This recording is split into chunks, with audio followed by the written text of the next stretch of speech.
Ang amoy ng pulbura at basang lupa ang unang bumati sa kanyang alaala.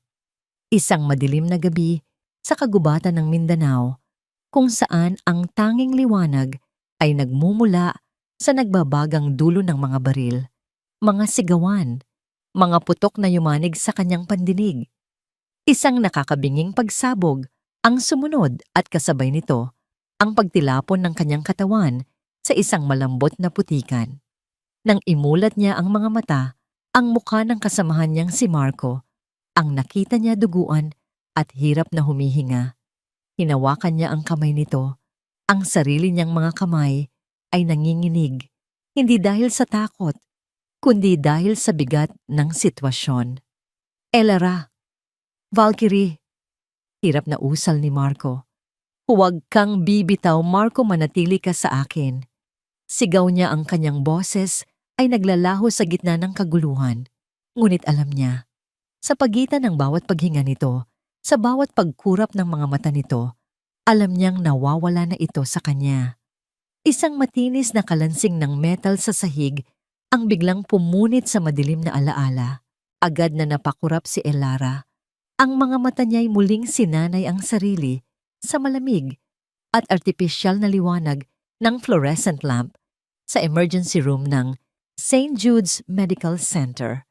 Ang amoy ng pulbura ay napalitan ng pamilyar na amoy ng antiseptic at sakit.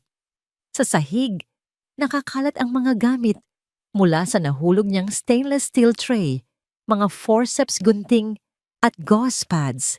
Nanginginig ang kanyang mga kamay. Palagi na lang silang nanginginig.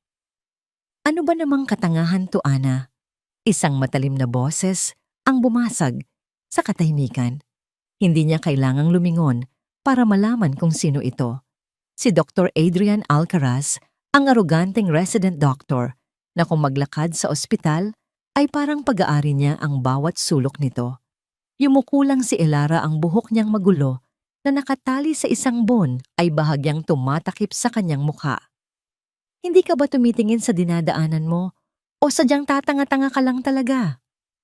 Patuloy ni Dr. Adrian papalapit sa kanya. Ang mamahalin nitong sapatos na gawa sa Italianong katad ay huminto ilang pulgada lang mula sa nagkalat na gamit. Alam mo ba kung gaano kamahal ang mga instrumentong yan, higit pa sa isang buong sweldo mo? Naramdaman ni Elara ang pag-init ng kanyang mga pisngi. Ang mga mata ng ibang nurse at pasyente sa paligid ay nakatuon sa kanya, para siyang isang daga na nasukol sa isang sulok. Papasensya na po, doktor. Pabulong niyang sabi, sapat lang para marinig. Pasensya, mababalik ba ng pasensya mo ang oras na nasasayang dahil sa'yo? Umangat ang boses nito, puno ng paghamak. Pulutin mo yan at bilisan mo. Hindi ka binabayaran dito para magkalat. Dahan-dahan siyang lumuhod, isa-isang pinulot ang mga instrumentong medikal. Ang bawat paggalaw niya ay mabagal at maingat, na para bang anumang mabilis na kilos ay magdudulot ng isa pang kapahamakan. Nakita niya ang refleksyon niya sa makintab na metal ng tray, isang babaeng pagod. May mga guhit ng pag-aalala sa paligid ng mga mata, isang anino ng dati niyang sarili. Ana, isang mas mahinahon, ngunit matigas na boses ang tumawag sa kanya. Pag-angat niya ng tingin, nakita niya si Marites, ang head nurse. Nakatayo ito, na nakapamewang ang kanyang mukha ay walang emosyon, ngunit bakas ang iritasyon. Ilang beses ko bang sasabihin sa'yo na mag-ingat ka? Ang pagiging yaya mo dito sa emergency room ay isang malaking responsibilidad. Hindi ito lugar para sa mga mahihina ang loob o sa mga palaging lumilipad ang isip. Opo, Ma'am Marites. Pasensya na po. Muling sagot ni Elara, yumuko ulit. Kinuha ni Marites ang tray mula sa kanya. Dalhin mo ito sa sterilization at pagkatapos pumunta ka sa triage area, may kailangan akong ipagawa sa'yo. Tumango lang si Elara at mabilis na tumalikod dala-dala ang tray at ang kahihiyan. Habang naglalakad siya palayo, narinig pa niya ang bulungan ni na Dr. Adrian at Marites. Hindi ko talaga alam kung bakit tinanggap pa yan dito. sabi ni Adrian. Liability lang siya. Baka isang araw mamatayan pa yan ng pasyente dahil sa panginginig ng mga kamay niya. Binabantayan ko siya, doktor, sagot ni Marites. Isang pagkakamali pa ako mismo ang gagawa ng report para matanggal siya. Kinagat ni Elara ang kanyang labi upang pigilan ang anumang namumuong emosyon. Sanay na siya. Sa loob ng 3 buwan niya sa ospital ito na ang kanyang naging mundo. Ang mga bulungan, ang mga mapanuring tingin, ang lantarang pangmamaliit. Tinanggap niya ang lahat ng ito nang walang reklamo. Kailangan niya ang trabahong ito. Kailangan niya ang katahimikan. Kailangan niyang maging si Ana Cruz, isang ordinaryong nurse na walang nakaraan. Matapos niyang ihatid ang mga gamit, bumalik siya sa nurse's station kung saan naghihintay si Marites at Dr. Adrian. May ngisi sa labi ng doktor. Ana, dahil mukhang marami kang libreng oras para magbagsak ng gamit. Simula ni Dr. Adrian, may espesyal akong trabaho para sa'yo. Room 305, si Mang Cardo. Napasinghap ang ilang nurse na nakarinig. Si Mang Cardo ay isang matandang pasyenteng kilala sa buong ospital dahil sa pagiging masungit at reklamador. Walang nurse na tumatagal sa pag-aalaga sa kanya. Kailangan niyang palitan ang benda sa kanyang binti at kailangan din siyang painumin ng gamot. Siguraduhin mong gagawin mo ng tama, utos ni Adrian na may diin sa salitang tama. Ayaw kong makarinig ng kahit anong reklamo mula sa kanya maliwanag kung hindi alam mo na ang mangyayari. Ito ay isang bitag. Alam ni Elara. Isang pagsubok na sadyang ginawa para siya ay mabigo. Ngunit wala siyang pagpipilian. Opo, doktor. Sagot niya kinuha ang patient chart. Habang naglalakad siya papunta sa room 305, naramdaman niya ang mga tingin na sumusunod sa kanya. Naramdaman niya ang bigat ng kanilang paghusga. Para sa kanila, siya ay isang pagkakamali, isang mahinang babae na hindi nababagay sa magulong mundo ng isang emergency room. Hindi nila alam na ang mga kamay na ito na nanginginig habang hawak ang isang tray ay ang parehong mga kamay na nagsagawa ng isang blood transfusion sa gitna ng putukan. Hindi nila alam na ang babaeng yumuyuko sa bawat sigaw ay ang parehong babaeng minsang nag-utos sa isang buong batalyon. Hindi nila alam kung sino talaga siya at para sa kanyang kaligtasan at sa kaligtasan ng taong pinakamamahal niya, kailangan niyang panatilihin itong isang lihim. Pagod na pagod siyang natapos sa kanyang shift. Ang gabi ay lumalim na. Bago umuwi, dumaan muna siya sa isa pang palapag ng ospital, ang cardiac ward. Dahan-dahan niyang binuksan ang pinto ng isang pribadong silid. Sa loob, isang may edad na babae ang nakahiga sa kama, payapang natutulog. Ang mahina at ritmikong tunog ng heart monitor ang tanging maririnig. Si Lourdes ang kanyang ina, ang dahilan ng lahat ng kanyang pagsasakripisyo. Nilapitan niya ito at marahang hinaplos ang buhok nitong may mga puti ng hibla. Ang mukha ng kanyang ina ay payapa, ngunit alam ni Elara ang bigat na dinadala nito. Isang malubhang sakit sa puso na nangangailangan ng pinakamahusay na pangangalaga. Isang pangangalaga na sa St. Jude's lang maibibigay. Biglang iminulat ni Lourdes ang kanyang mga mata na para bang naramdaman ang presensya ng anak. Isang nangiti ang sumilay sa kanyang mga labi. Anak, mahinang sabi nito. Tapos na ba ang trabaho mo? Mukhang pagod na pagod ka na naman. Umupo si Elara sa tabi ng kama at hinawakan ang kamay ng ina. Dito sa loob ng silid na ito, nawawala ang panginginig ng kanyang mga kamay. Ayos lang po ako. Nay, kumusta po ang pakiramdam ninyo? Tinitigan siya ng kanyang ina, mga matang puno ng pag-unawa at pag-aalala. Huwag mo akong intindihin, Elara. Ang sarili mo ang isipin mo. Nakikita ko sa mga mata mo. Dinadala mo na naman ang buong mundo sa iyong mga balikat. Ngumiti lang si Elara, isang pilit na ngiti. Para sa inyo, Nay, kakayanin ko ang lahat. Hinigpitan ni Lourdes ang hawak sa kamay niya. Mag-ingat ka anak. Tumango si Elara. Hinalikan niya ang noo ng ina bago tumayo. Magpahinga na po kayo. Babalik po ako bukas. Sa kanyang paglabas mula sa silid, muli niyang naramdaman ang bigat sa kanyang dibdib. Ito ang dahilan. Ang babaeng nasa loob ng kwartong iyon ang kanyang mundo. At para sa kanya, titiisin niya ang bawat sigaw, bawat panghuhusga, bawat araw ng pagpapanggap bilang si Ana ang nurse na walang kwenta. Titiisin niya ang lahat hanggang sa araw na hindi na niya kaya. O hanggang sa araw na ang nakaraan na pilit niyang tinatakbuhan ay tuluyan na siyang mahanap. Bago pa man tuluyang maisara ni Elara ang pinto ng silid, isang mahinang tinig ang pumigil sa kanya. Elara anak, lumingon siya. Nakabangon na ng bahagya ang kanyang ina, nakasandal sa mga unan. Ang mga mata ni Lourdes, bagamat nanghihina dahil sa karamdaman, ay nananatiling matalas at puno ng karunungan. Halika muna dito saglit. Nag-aalangang lumapit si Elara pabalik sa kama. Bakit po, Nay? Kailangan niyo po ba ng tubig? Umiling si Lourdes at marahang tinapik ang espasyo sa tabi niya. Umupo ka muna. Sinunod siya ni Elara. Kinuha ng ina ang kanyang kamay, ang kamay na kanina lang ay nanginginig at pinisil ito ng may pagmamahal. Huwag mong isipin na dahil nakahiga lang ako dito ay wala na akong nakikita. Tinitigan ni Lourdes ang mukha ng anak. Nakikita ko ang mga balikat mong laging tensyonado. Nakikita ko ang mga mata mong laging malayo, ang tingin na para bang may hinahanap o tinatakbuhan. Anak, ang mga pasanin ay hindi dapat soluhin.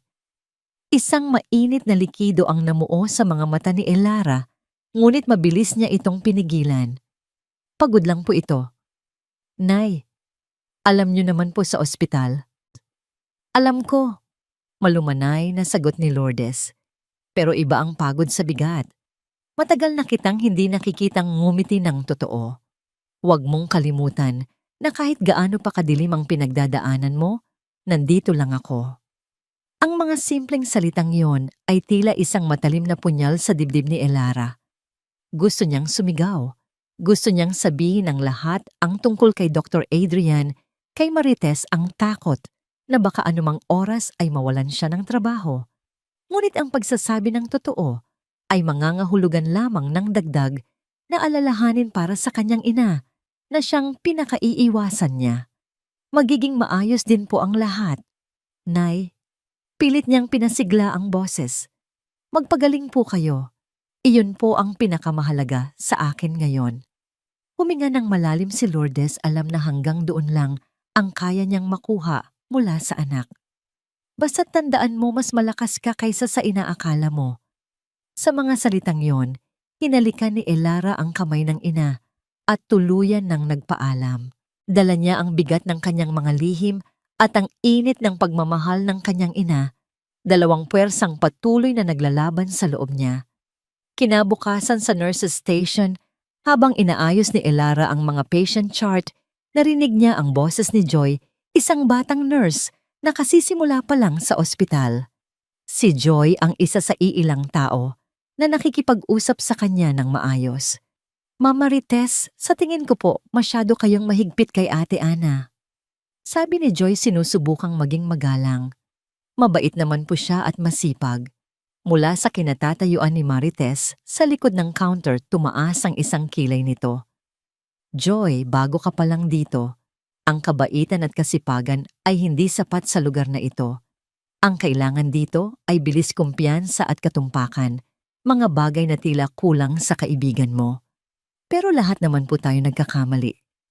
Katwiran ni Joy, tama. Matigas na sagot ni Marites, pero ang pagkakamali sa emergency room ay buhayang katumbas. Ang panginginig ng kamay niya, ang pagiging tulala niya, mga senyales, yan ang panganib. Kaya kung ako sa'yo, dumistansya ka. Baka madamay ka pa sa oras na magkalat siya. Natahimik si Joy, hindi na nakaimik sa bigat ng sinabi ng head nurse. Nakayukong nagpatuloy si Elara sa kanyang ginagawa, nagpapasalamat sa pagtatanggol ni Joy, Ngunit mas lalong naramdaman ang pagiging isa niya. Ilang oras ang lumipas, isang pasyente ang dinala sa ER, isang lalaking nasa katanghalang gulang na namimilipit sa sakit ng tiyan. Mabilis siyang tiningnan ni Dr. Adrian Alcaraz. "Masakit dito?" tanong ng doktor. Mabilis na diniinan ang kanang bahagi ng tiyan ng pasyente. "Aray opo, doktor," daing ng lalaki. "Simpleng indigestion lang yan." Mabilis na konklusyon ni Adrian, hindi man lang tiningnan ng maigi ang vital signs chart. "Bigyan niyo ng antacid. Pagkatapos ng isang oras kung wala ng sakit pauwiin na." Iutos niya sa isang nurse bago tumalikod para asikasuhin ang kaso na sa tingin niya ay mas importante. Napatingin si Elara sa chart. Nakita niya ang sintomas pananakit sa kanang bahagi ng ibabang tiyan, mababang lagnat at pagsusuka. Ang mga ito ay mga klasikong senyales. Sa isip niya isang salita, ang nabuo appendicitis. Nagtaas siya ng tingin, sakto namang nagkasalubong ang mga mata nila ni Dr. Adrian. Sa isang iglap, nagkaroon ng hindi nasabing palitan. Ang mga mata ni Elara ay nagtatanong nag-aalangan. Ang mga mata naman ni Adrian ay nanlilisik na para bang sinasabing, "Subukan mong magsalita." Mabilis na ibinaba ni Elara ang kanyang tingin. Pinili niyang manahimik. Ang pagkawala ng trabaho ay isang bagay na hindi niya kayang isugal. Gaya ng inaasahan makalipas ang 2 oras, bumalik ang pasyente. Ngunit ngayon, hindi na ito makatayo sa tindi ng sakit. Sumabog na pala ang kanyang appendix. Agad siyang isinugod sa operating room ng ibang doktor. Mabilis na kumalat ang balita. Ngunit si Dr. Adrian ay naghugas kamay. Ibinintang niya ang pagkakamali sa nurse na sinabihan niyang magbigay ng gamot. Sinabing mali raw ang naibigay nito. Walang nagawa ang nurse, kundi ang umiyak habang sinuspinde. Tahimik na pinanood ni Elara. Ang lahat ng kanyang puso ay tila pinipiga. Ang kanyang katahimikan ay naging kasangkapan sa kapahamakan ng iba. Nang papalubog na ang araw at malapit nang matapos ang kanyang shift, tinawag siya ni Marites. "Ana, sumunod ka sa akin," sabi nito sa malamig na tono. Dinala siya ni Marites sa medroom kung saan walang ibang tao. Isinara nito ang pinto. Humarap si Marites sa kanya, ang mga mata nito ay seryoso at walang bahid ng anumang biro. "Ito na ang huli mong babala. Mahinahon, ngunit may diin na," sabi ni Marites. "Nakita ko ang nangyari kanina sa pasyenteng may appendicitis at nakita ko ang pagtitinginan ninyo ni Dr. Alcaraz. Alam kong alam mo na mali ang diagnosis niya, pero wala kang ginawa." Nanginginig na naman ang mga kamay ni Elara. "Ang pananahimik mo ay kasing delikado ng paggawa ng pagkakamali," patuloy ni Marites.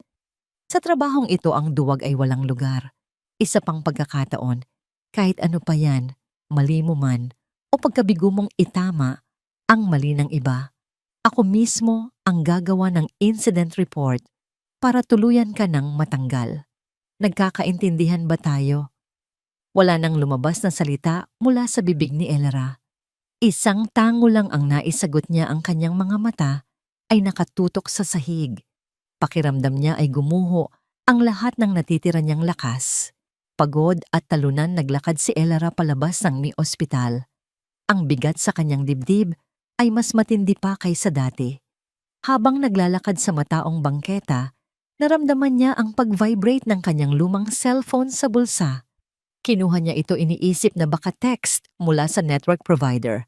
Ngunit nang buksan niya ang mensahe, mula ito sa isang hindi rehistradong numero.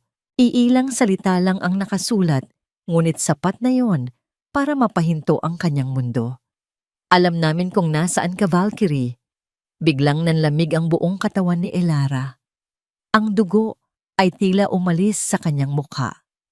Ang cellphone ay halos mabitawan niya mula sa kanyang mga kamay, na ngayon ay hindi lang nanginginig, kundi naninigas sa takot.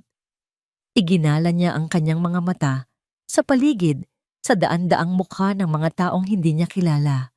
Pakiramdam niya lahat sila ay nakatingin. Lahat sila ay nagmamasid. Ang pader na maingat niyang itinayo sa pagitan ng kanyang nakaraan at kasalukuyan ay bigla na lang gumuho. Ang multo na matagal na niyang tinatakbuhan ay hindi na lang isang alaala. Natagpuan na siya nito. Hindi nakatulog si Elara ng gabing iyon. Bawat anino sa kanyang maliit na apartment ay tila isang nagbabantang figura. Bawat tunog mula sa labas, ang tahol ng aso, ang pagdaan ng motorsiklo ay nagpapatindig ng kanyang mga balahibo. Ang cellphone na nakapatong sa kanyang mesa ay parang isang bombang anumang oras ay sasabog. Alam namin kung nasaan ka, Valkyrie. Paulit-ulit na umalingaw-ngaw sa kanyang isipan ang mga salitang iyon, ang pangalang matagal na niyang ibinaon, ang pagkataong pilit niyang tinakasan. Sino sila? Mga dating kasamahan o mas malala mga dating kalaban. Ang bawat tanong ay walang kasagutan, tanging takot ang iniiwan. Ang takot na ang mundong maingat niyang binuo para sa kanyang ina ay malapit ng gumuho. Kinabukasan pumasok siya sa ospital na may bigat sa puso at kaluluwa. Mas lalo siyang naging tahimik, mas lalo siyang naging mailap. Ang bawat pagbati mula sa mga kasamahan ay tinutugunan niya lang ng pilit na tango. Ate Ana, ayos ka lang? Tanong ni Joy na may pag-aalala sa mukha. Namumutla ka? Okay lang ako, Joy. Pipuyat lang. Pagsisinungaling niya. Nakita ni Marites ang kanilang pag-uusap mula sa malayo. Lumapit ito, ang mga mata ay matalim na sumusuri kay Elara. Cruz, iwanan mo ang mga personal na problema mo sa labas. Dito ang mga pasyente ang una. Kung hindi mo kaya, umuwi ka na lang. Hindi na sumagot si Elara. Yumuko na lamang siya at nagtungo sa kanyang pwesto. Dala-dala ang isa na namang latay sa kanyang pagkatao. Ang umaga ay dumaan na parang isang panaginip o isang bangungot. Ngunit pagsapit ng hapon, ang lahat ay biglang nagbago. Isang mahinang ugong ang una nilang narinig. Isang tunog na unti-unting lumalakas na, para bang nanggagaling sa ilalim ng lupa. Sinundan ito ng marahas na pagyanig. Ang mga bintana ng emergency room ay umuga sa kanilang mga hamba at ang mga instrumentong nakasabit ay nagsipag-ugungan.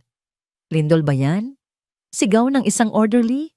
Bago pa man may makasagot, isang nakakabinging pagsabog ang yumanig sa buong paligid. Ang tunog ay napakalakas na para bang isang higanting kamay ang pumitik sa buong syudad.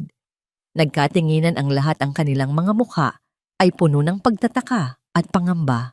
Pagkatapos ng ilang segundong katahimikan, nagsimula ang impyerno.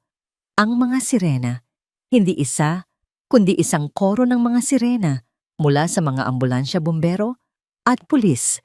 Lahat ay tila papunta sa isang direksyon at di nagtagal ang mga biktima ay nagsimulang dumating.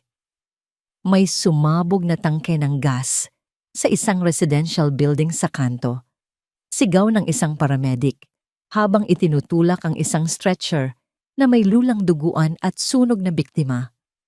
Code Orange, mass casualty incident incoming. Umalingaw-ngaw ang boses mula sa speaker ng ospital. Ang ER na kanina lang ay abala, ay naging isang larawan ng ganap na kaguluhan. Ang mga pinto ay bumubukas ng walang tigil, iniluluwa ang sunod-sunod na mga biktima. Ang hangin ay napuno ng amoy ng usok, sunog na damit at dugo. Ang mga daing ng sakit at mga sigaw ng takot ay nagahalo sa mga utos ng mga doktor at pagtakbo ng mga nurse. Dalhin ang may mga major burns sa trauma bay, isa mga head injuries sabay dalawa. Sigaw ni Dr. Adrian Alcaraz na tila nabuhayan sa gitna ng kaguluhan. Ito ang kanyang entablado. Joy, kumuha ka ng IV lines, Ramos, ihanda ang crash cart. Utos naman ni Marites na sinusubukang maging sentro ng kaayusan sa gitna ng unos. Sa gitna ng lahat ng ito, si Elara, si Ana, ay nakatayo sa isang sulok na para bang naparalisa. Ngunit hindi iyon nagtagal. Isang ina na may kargang umiiyak na bata ang dumaan sa harap niya. May maliit na hiwa ang bata sa noo. Walang pumapansin sa kanila dahil sa dami ng mas malalang kaso. Ngunit nakita sila ni Elara. Sa isang iglap na wala ang panginginig ng kanyang mga kamay, na wala ang takot sa kanyang mga mata. Isang bagay ang pumalit dito, isang kalmadong determinasyon, isang instinct na matagal na niyang hindi naramdaman. Halika ginang, sabi niya sa mahinahon, ngunit may autoridad na boses. Kinuha niya ang bata, dinala sa isang upuan, at mabilis na nilinis at tinakpan ng sugat. Huwag po kayong mag-alala. Magiging maayos po siya. Napansin ni Joy ang ginawa niya. Habang siya ay natataranta sa paghahanap ng mga gamit, nakita niya kung paano kumilos si Elara. Hindi ito nagpapanik. Hindi ito tumatakbo ng walang direksyon. Habang ang lahat ay nakatuon sa mga code red, ang mga pasyenteng critical si Elara ay tahimik na lumikha ng sarili niyang sistema. Nilapitan niya ang isang grupo ng mga biktimang may minor burns at sugat mga code yellow na nakaupo sa sahig at naghihintay. Maupo kayo dito. Huwag gagalaw. Darating ako para gamutin kayo isa-isa. Sabi niya ang kanyang boses ay kalmado at puno ng katiyakan. Kung may mahihirapang huminga, itaas ninyo ang inyong kamay. Ang kanyang kilos ay nagbago. Mula sa pagiging mabagal at alanganin, naging mabilis ito tiyak at walang nasasayang na galaw. Lumuhod siya sa tabi ng isang lalaking may malaking sugat sa braso, nilinis ito at mabilis na binendahan. Habang ginagawa ito ang kanyang mga mata, ay patuloy na nagmamasid sa iba. Ikaw, turo niya sa isang babaeng tila hindi gaanong nasaktan. Hawakan mo ang bendang ito at diinan mo sa braso niya. Huwag mong bibitawan hanggat hindi ako bumabalik. Pero, gawin mo utos ni Elara. Ang tono niya ay hindi na pakiusap. Ito ay isang direktang utos na walang sino mang nangahas na questionin. Sa isang sulok na pahinto si Joy, sa gitna ng kanyang pagtakbo, napanood niya ang lahat. Ang ate Ana na kilala niya bilang mahiyain at palaging nanginginig ay naglaho. Sa harap niya ay isang babaeng kumikilos na parang isang veteranong military medic sa gitna ng labanan. Siya ang sentro ng kalmadong puwersa sa isang dagat ng kaguluhan. Habang sina Dr. Adrian at Marites ay abala sa mga pasyenteng nag-aagaw buhay sa mga trauma bay, si Elara ay tahimik na gumawa ng sarili niyang maliit na command center. Inayos niya ang mga biktima ayon sa tindi ng kanilang kalagayan, mula sa mga simpleng hiwa hanggang sa mga nangangailangan ng tahi. Ang kanyang kahusayan ay nakakahawa. Ang mga pasyenteng kanina'y nagpapanik ay nagsimulang tumahimik sumusunod sa bawat instruksyon niya. Masyadong abala sina Adrian at Marites para mapansin ang pagbabagong anyo. Para sa kanila, si Ana ay gumagawa lang ng nararapat ang asikasuhin ang mga hindi kritikal na kaso. Sa gitna ng pagdagsa ng mga biktima, isang stretcher ang mabilis na itinulak papasok ng 2 paramedic. Ang nakahiga dito ay isang matipunong lalaki, mga nasa 60 anyos, may mga galos sa mukha at braso, at hirap na hirap sa paghinga. Retired Police General Antonio Reyes. Sigaw ng paramedic. Nasa labas siya ng gusali nang maganap ang pagsabog na hagip ng mga debris. Ang pangalan ay agad na kumuha ng atensyon ni Dr. Adrian. Isang kilalang tao, isang VIP. Mabilis niyang iniwan ang kasalukuyang pasyente at sinalubong ang stretcher. Ako nang bahala dito, anunsyo niya. Dalhin siya sa Bay 3. Sinunod siya ng mga nurse. Mabilis na sinuri ni Adrian ang general. Kumuha siya ng penlight at tiningnan ang mga mata nito. Diniinan niya ang dibdib. Arg, masakit. Daing ng general. Bali sa tadyang mabilis na sabi ni Adrian. Ang kanyang tono ay nagpapakita ng kumpiyansa, ngunit ito ay bunga ng pagmamadali at hindi ng masusing pagsusuri. Normal lang na masakit huminga kapag may bali. Stable naman ang vital signs niya. Tumingin siya sa paligid. Ang lahat ng trauma bay ay puno. Ang pasyenteng ito sa kanyang paningin ay hindi kasing kritikal ng iba. Bigyan niyo siya ng malakas na pain reliever, utos niya sa isang nurse. Pagkatapos ilipat niyo siya sa isang gurney sa hallway. Kailangan natin ang kama na to para sa mga mas malala ang lagay. Nagkatinginan ang mga nurse, ngunit walang nangahas na sumuway. Sakto namang natapos ni Elara ang pag-aasikaso sa huling pasyente sa kanyang grupo. Nakatayo siya malapit sa bay tatlo nang marinig niya ang utos ni Dr. Adrian. Ang atensyon niya ay natural na napunta sa matandang pasyente. Ana, sigaw ni Dr. Adrian na nakita siyang walang ginagawa. Huwag kang tumunganga dyan. Ikaw na ang maglipat sa kanya. Ngayon na, ito na naman, ang pamilyar na bigat sa kanyang dibdib. Ang utos, ang pangangailangang sumunod. Naglakad siya papunta sa kama ng general handa nang sundin ang utos. Ang kailangan niya lang gawin ay i-unlock ang gulong ng kama at itulak ito palabas. Simple lang, ngunit paglapit niya napahinto siya. Tiningnan niya ang pasyente hindi bilang isang gawain na kailangang tapusin, kundi bilang isang taong nangangailangan ng tulong. At doon niya nakita ang mga bagay na hindi napansin ni Dr. Adrian sa kanyang pagmamadali. Nakita niya ang bahagyang pamamaga ng ugat sa leeg ng general na pumipintig sa bawat tibok ng puso nito. Nakita niya ang paraan ng paghinga nito, ang kaliwang bahagi ng dibdib nito ay hindi gaanong umaangat kumpara sa kanan. At narinig niya ang tunog ng bawat paghinga. Hindi lang ito hirap.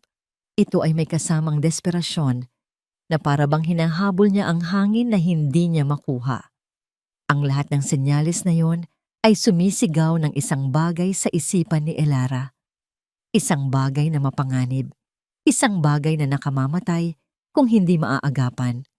Tension pneumothorax. Tumingin siya sa likod ni Dr. Adrian na abala na sa pagbibigay ng utos sa ibang kaso. Tumingin siya kay Marites na abala rin. Tumingin siya sa paligid sa kaguluhan, sa alikabok sa dugo. Naalala niya ang babala ni Marites, isa pang pagkakamali. Ang pagsunod sa utos ay ang ligtas na daan. Ang pagtulak sa kama palabas ay magliligtas sa kanyang trabaho. Ngunit alam niya sa kaibuturan ng kanyang pagkatao na ang pagtulak sa kama palabas ay papatay sa general. Ang mga kamay niya na kanina lang ay napakabilis at tiyak ay nagsimula na namang manginig. Ngunit sa pagkakataong ito, hindi dahil sa takot. Ito ay dahil sa galit at sa isang desisyong bigla niyang binuo. Nakatayo si Elara sa paanan ng kama ni General Reyes. Ang kanyang mga kamay ay nasa ibabaw ng preno ng gulong. Ang utos ni Dr. Adrian Alcaraz ay malinaw at umuulit-ulit sa kanyang isipan. Ilipat mo siya.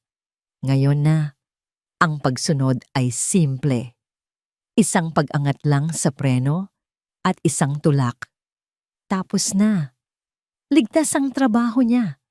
Ligtas ang pagpapagamot ng kanyang ina. Ngunit ang mga mata niya ay nakapako sa general. Sa bawat hirap na paghinga nito, sa bawat pintig ng ugat, sa leeg nito, isang boses sa loob niya ang sumisigaw. Ang boses ni Valkyrie, ang boses na matagal na niyang pinatahimik. He's dying. You know it. Ano pang tinutunganga mo dyan, Cruz? Sigaw ulit ni Adrian mula sa kabilang panig ng ER na napansin ang kanyang pag-aalinlangan. Sabi ko ilipat mo na yan.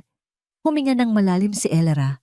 Ang hangin ay tila nag-apoy sa kanyang baga at pagbuga niya kasama nitong lumabas ang takot, ang pag-aalinlangan at ang imahe ni Ana ang daga ng ospital. Wag, sabi niya. Ang salita ay hindi malakas, ngunit sa gitna ng ingay ng ER ito ay tila isang kulog. Sapat na para mapahinto ang isang nurse na dumaraan. Narinig ito ni Dr. Adrian. Dahan-dahan siyang lumingon ng kanyang mukha ay nagpapakita ng purong pagkairita. Anong sabi mo? Naglakad si Elara papunta sa gilid ng kama. Ang kanyang bawat hakbang ay may bigat at determinasyon. Humarap siya kay Dr. Adrian. Sa unang pagkakataon, tiningnan niya ito ng diretso sa mata, walang bahid ng takot. Sabi ko, huwag siyang ililipat. Ulit niya. Ang kanyang boses, na dati parang bulong, ay naging patag malamig at puno ng awtoridad na hindi maipaliwanag. Hindi siya stable. Isang nakakabinging katahimikan ang biglang namayani sa kanilang paligid. Ang mga nurse at doktor na malapit sa kanila ay napahinto. Maging si Marites na abala sa pag-aayos ng mga gamit ay napalingon ang kanyang mga mata ay nanlalaki sa pagkabigla. Ang iritasyon sa mukha ni Dr. Adrian ay napalitan ng galit. Ang isang hamak na nurse, ang pinakawalang kwentang nurse sa buong ER, ay sinusubukan siyang questionin sa harap ng lahat. Sino ka para sabihin yan? Halos pabulong ngunit madiin na, sabi ni Adrian lumalapit sa kanya hanggang sa halos magdikit na ang kanilang mga mukha. Ang amoy ng mamahalin nitong pabango ay humalo sa amoy ng dugo. Ako ang doktor dito, Bennett. Ako ang nagdedesisyon. Kapag sinabi kong stable siya.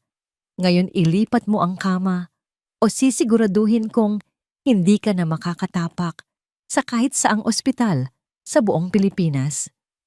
Hindi na tinag si Elara. Itinuro niya ang leeg ng general. Tingnan ninyo ang jugular vein distension niya, doktor. Ang tracheal deviation nagsisimula na. Bahagya pa lang, pero nandoon na. Ang mga teknikal na salitang yon na binigkas ng may ganap na katiyakan ay nagdulot ng pag-aalinlangan sa mukha ng ilang nakikinig. Pakinggan ninyo ang paghinga niya. Patuloy ni Elara. He's air hungry. Hindi lang ito simpleng bali sa tadyang. Ito ay tension pneumothorax at mabilis itong lumalala. Kung ililipat ninyo siya sa hallway, magko-code siya sa loob ng 5 minuto. Mamamatay siya sa loob ng 7. Ang buong ER ay tila huminto sa pag-inog. Ang bawat salita ni Elara ay tumama na parang isang sampal. Ang babaeng palaging nakayuko ay biglang tumayo ng tuwid hindi lang sa pisikal, kundi sa kanyang paninindigan. Nanginginig sa galit si Dr. Adrian. Ang kahihiyan ay nagsimulang gumapang sa kanyang pagkatao. Nurse ka lang. Sigaw niya ang kanyang boses ay pumipiyok. Hindi ka nagda-diagnose. Wala kang karapatan. Bago pa niya matapos ang kanyang sasabihin, isang matinis at tuloy-tuloy na tunog ang pumunit sa tensyon.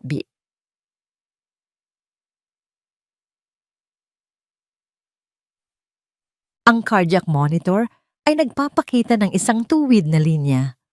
Ang mga mata ni General Reyes ay pumuting at ang kanyang katawan ay biglang nanlambot. Nag-crash siya, sigaw ni Marites. Ang arogansya sa mukha ni Dr. Adrian ay biglang naglaho na palitan ng purong takot ng isang doktor na nakagawa ng isang malagim na pagkakamali. Ihanda ang crash cart, i-intubate siya. Tawagin ang anesthesia. Sunod-sunod niyang utos, ngunit ang kanyang boses ay nanginginig, nagpapakita ng kawalan ng kontrol. Walang oras, sabi ni Elara. Hindi siya naghintay ng permiso. Hindi na siya nanginginig. Sa isang mabilis at tuloy-tuloy na galaw, na tila sanay na kinapa niya ang bulsa ng kanyang uniforme. Walang scalpel, pero may iba siyang nakuha. Isang makapal na 14 na gauge angiocath needle na palagi niyang dala. Mabilis niyang pinunit ang damit ng general. Cruz, ano sa tingin mo ang ginagawa mo? Sigaw ni Adrian na susunggaban sana siya sa braso. Bago pa man dumapo ang kamay ng doktor na huli na ito ni Elara. Ang kanyang pagkakahawak ay tila bakal. Hindi man lang siya tumingin kay Adrian. Ang kanyang mga mata ay nakapako sa dibdib ng pasyente sa pangalawang intercostal space. Pinisil niya ang pulso ni Adrian ng napakahigpit, kaya't napadaing ito sa sakit at napaluhod. Umatras ka. Utos niya. Hindi ito pakiusap. Ito ay isang utos mula sa larangan ng digmaan. Binitiwan niya si Adrian. Kinapa niya ang dibdib ng general, 1-2. At nang mahanap niya ang tamang pwesto, walang pag-aalinlangan. Itinusok niya ang makapal na karayom sa dibdib ng general. Isang malakas na tunog ng sumisingaw na hangin ang narinig. Sa buong ER, mas malakas pa kaysa sa ingay ng kaguluhan. Ito ay parang tunog ng isang gulong na biglang nabutas. Ang general ay biglang huminga ng napakalalim, isang hininga ng buhay. Ang tuwid na linya sa monitor ay biglang nagkaroon ng mga alon. Ang tibok ng puso ay bumalik. Ang presyo ng dugo ay nagsimulang tumaas. Nag-stabilize ang lahat. Mabilis na idinikit ni Elara ang karayom sa dibdib. Gamit ang tape, sinuri ang mga mata ng general at saka lang niya pinakawalan ang hiningang kanina pa niya pinipigilan. Paglingon niya, ang buong trauma team ay nakatitig sa kanya, ang kanilang mga bibig ay nakanganga. Si Dr. Adrian ay nakaluhod pa rin sa sahig. Hawak ang namumula niyang pulso. Ang kanyang muka ay pinaghalong kahihiyan at pagkabigla. Needle decompression. Mahinang sabi ni Elara, at sa isang iglap ang kanyang postura ay bumalik sa dati. Ang kanyang mga balikat ay muling bumagsak, ang kanyang mga mata ay muling yumuko. Standard protocol para sa mga ganoong kaso. Pasensya na po, doktor. Napanik lang po ako. Napanik? Bulong ni Adrian dahan-dahang tumatayo. Nagsagawa ka ng isang surgical procedure ng walang lisensya. Sinaktan mo ang isang doktor. Ikaw. Tumingin siya sa pasyente na ngayon ay kulay rosas na at komportable nang humihinga. Hindi niya maikakaila na iniligtas ni Elara ang buhay ng general. Ngunit ang kanyang ego ay mas malaki pa ang pinsala kaysa sa kanyang pulso. Labas nanginginig sa galit na sabi ni Dr. Adrian, labas sa ER ko, tapos ka na cruise. Ire-report kita sa board. Sisiguraduhin kong hinding-hindi ka na makakapagtrabaho sa medisina. Tumango si Elara, nakatingin sa sahig. Opo, doktor. Naglakad siya palabas ng ER, nilampasan ang mga tulalang staff. Nagpunta siya sa locker room, umupo sa bangko, at nagsimulang tanggalin ang tali ng kanyang sapatos. Tapos na. Tinanggal na siya. Kailangan na naman niyang lumipat. Maghanap ng ibang lugar. Magtago muli. At paano na ang kanyang ina? Sa gitna ng kanyang pag-iisip, isang mababa at malakas na tunog ang nagsimulang marinig. Isang ritmikong dagundong na nagpayanig sa mga bintana ng ospital. Hindi ito ang karaniwang tunog ng medevac chopper. Mas mabigat ito, mas malalim. Isang makina na ang tunog ay mas kilala pa niya kaysa sa tibok ng sarili niyang puso. Napahinto siya. Tumingala siya sa bintana ng locker room. Hindi bulong niya. Huwag dito. Pakiusap, huwag dito. Pero huli na ang lahat. Ang dagundong ay papalapit na. Ang nakaraan na pilit niyang tinatakbuhan ay hindi na lang nag-text. Dumating na ito para sunduin siya. Ang dagundong ay lumalakas sa bawat segundo, hindi na lamang isang tunog, kundi isang pisikal na puwersa na nagpapayanig sa pundasyon ng St. Jude's.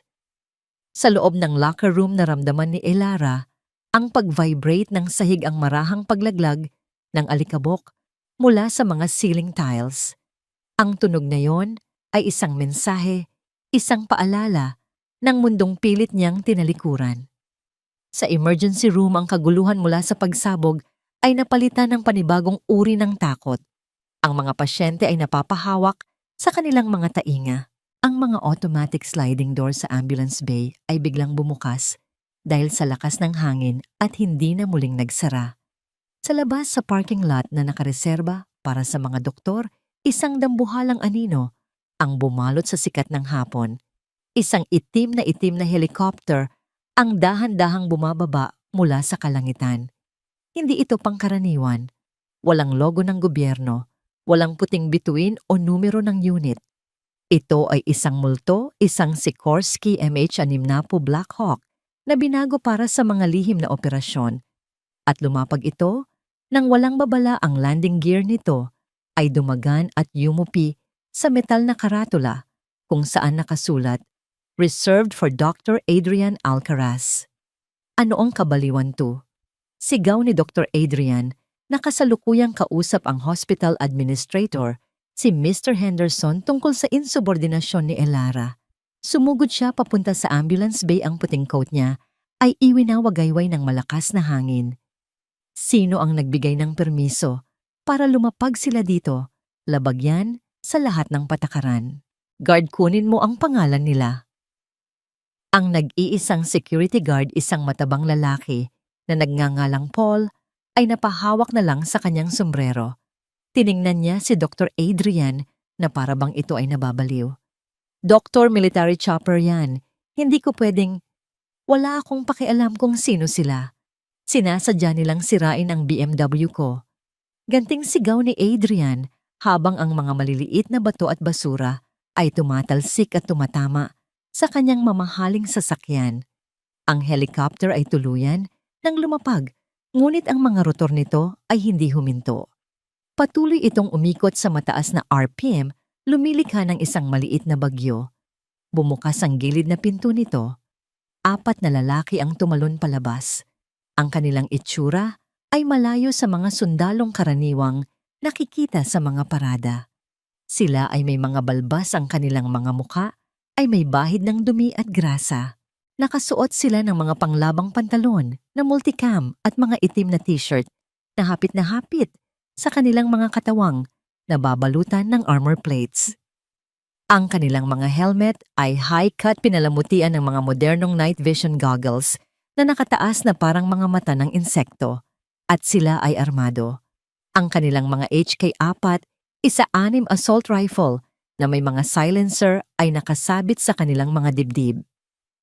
Ang bawat kilos nila ay mabilis, tiyak at puno ng panganib.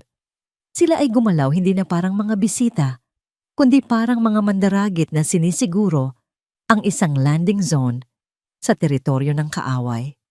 Hoy! Sigaw ni Dr. Adrian na buong tapang na sumugod pasulong. Itinaas niya ang kanyang kamay. Hindi kayo pwedeng lumapag dito. Pribadong pag-aari ito. Trespassing kayo. Ang pinuno ng grupo, isang matangkad na lalaki na may makapal na balbas at isang peklat na tumatagos sa kanyang kaliwang kilay, ay hindi man lang bumagal. Nilagpasan niya si Dr. Adrian na parang hangin.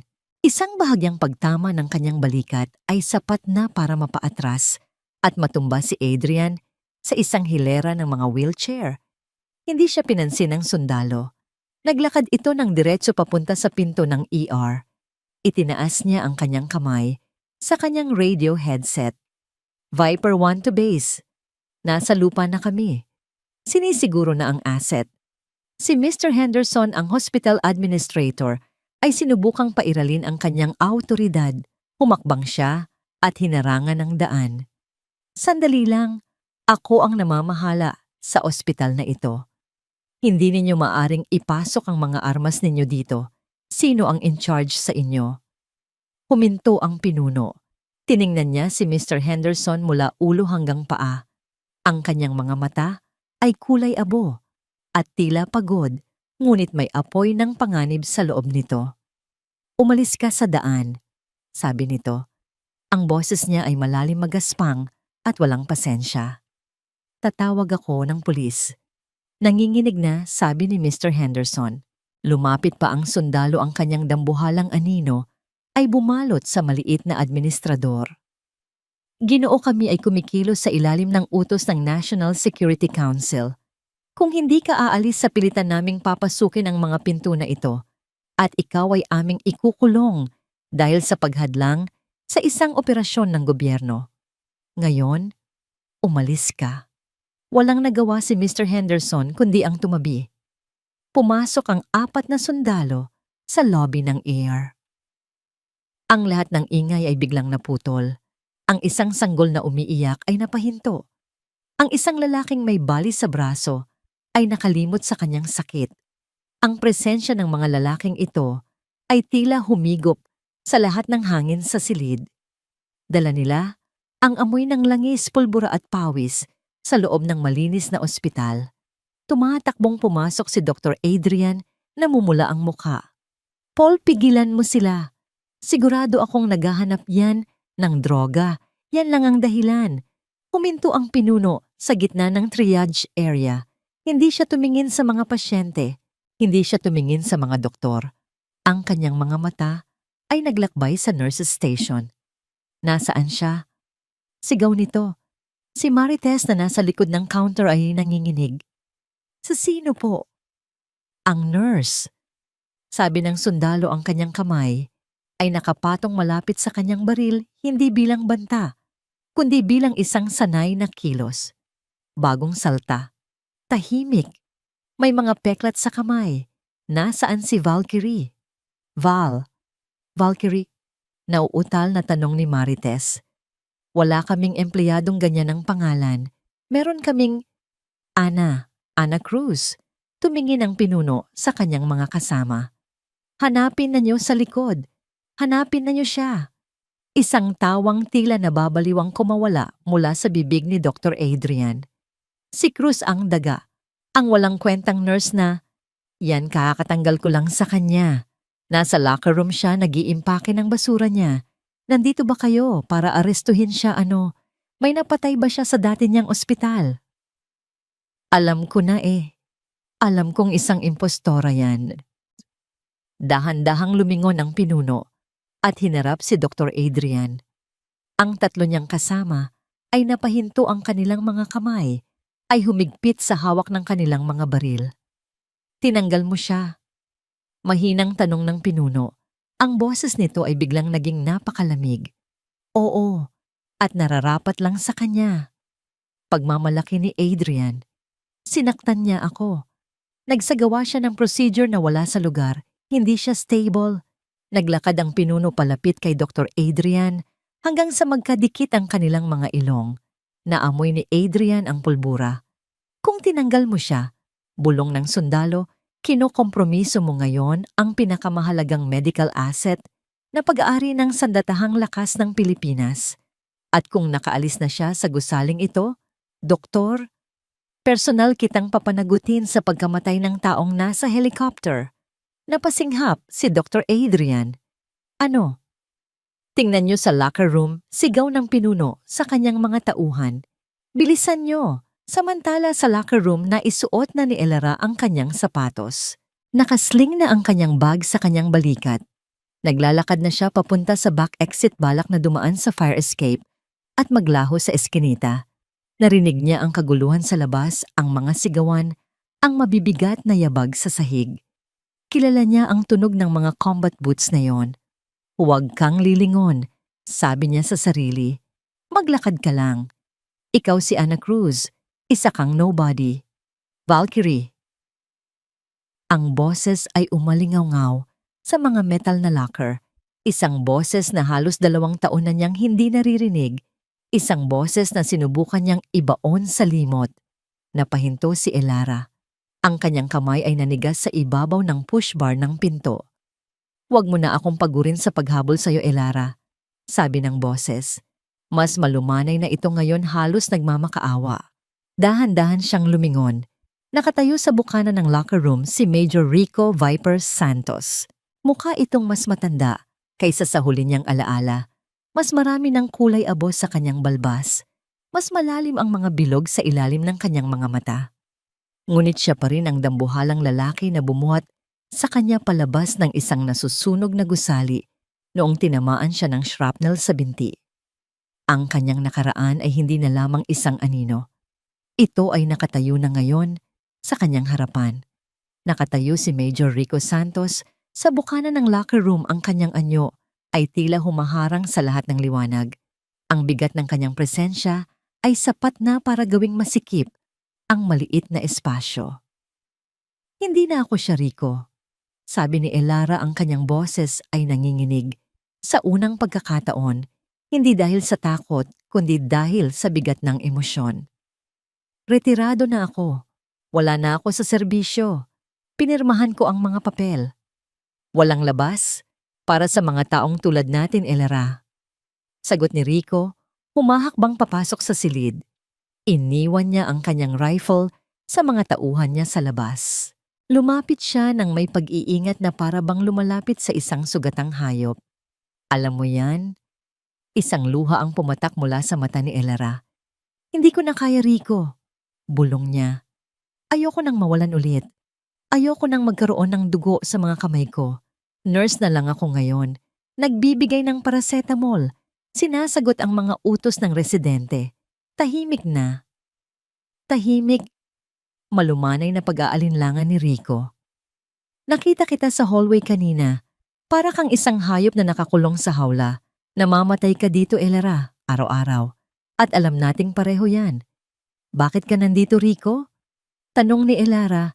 Pinipilit na patigasin ang kanyang ekspresyon. Hindi ka naglapag ng isang Black Hawk sa parking lot ng isang sibilyang ospital para lang mangumusta. Ang matigas na anyo sa mukha ni Rico ay biglang naglaho. Ang maskara ng isang matapang na mandirigma ay nahulog inilalantad ang mukha ng isang nag-aalalang kaibigan. Si Marco. Sa pagkarinig ng pangalan, tila umalis ang lahat ng dugo sa mukha ni Elara. Si Marco, ang kasamahan nilang palaging may dalang harmonika, ang pinakabata sa kanilang team.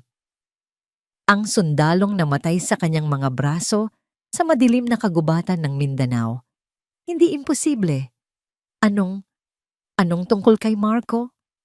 Nasa isang training op kami malapit sa bundok. Paliwanag ni Rico, hirap na bumuo ng mga salita.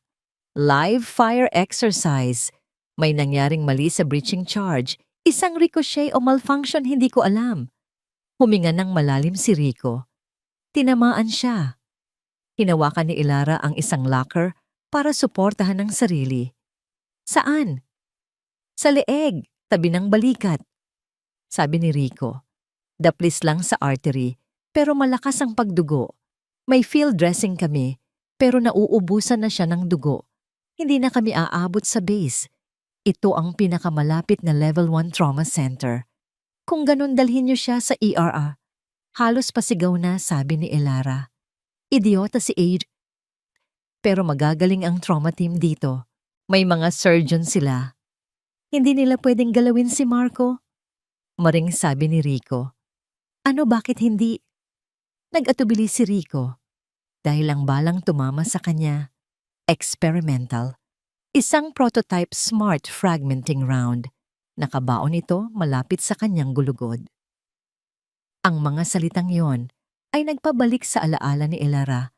Mga blueprints, mga briefing sa isang madilim na silid, mga diskusyon tungkol sa ballistics, at mga bagong teknolohiya ng pakikidigma.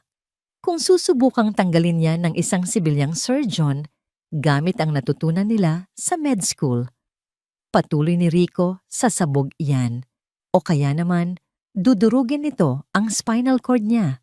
Hindi nila alam kung paano ito gumagana. Pero ikaw, Elara, alam mo. Ikaw ang tumulong sa pag-design ng protocol para sa field extraction ng mga ganitong klase ng bala. Ang kanyang mga tuhod ay nanghina. Ikaw lang ang tanging nakagawa nito dati na nabuhay ang pasyente. Pagtatapos ni Rico, napahawak si Elara sa kanyang ulo. Rico, 1 taon na akong hindi humahawak ng scalpel. Ang mga kamay ko, nanginginig sila. Lumapit si Rico at hinawakan ang kanyang mga kamay. Itinaas niya ang mga ito sa pagitan nila. Bahagyangang nanginginig ang mga ito. Nanginginig sila dahil pinipigilan mo ang sarili mo.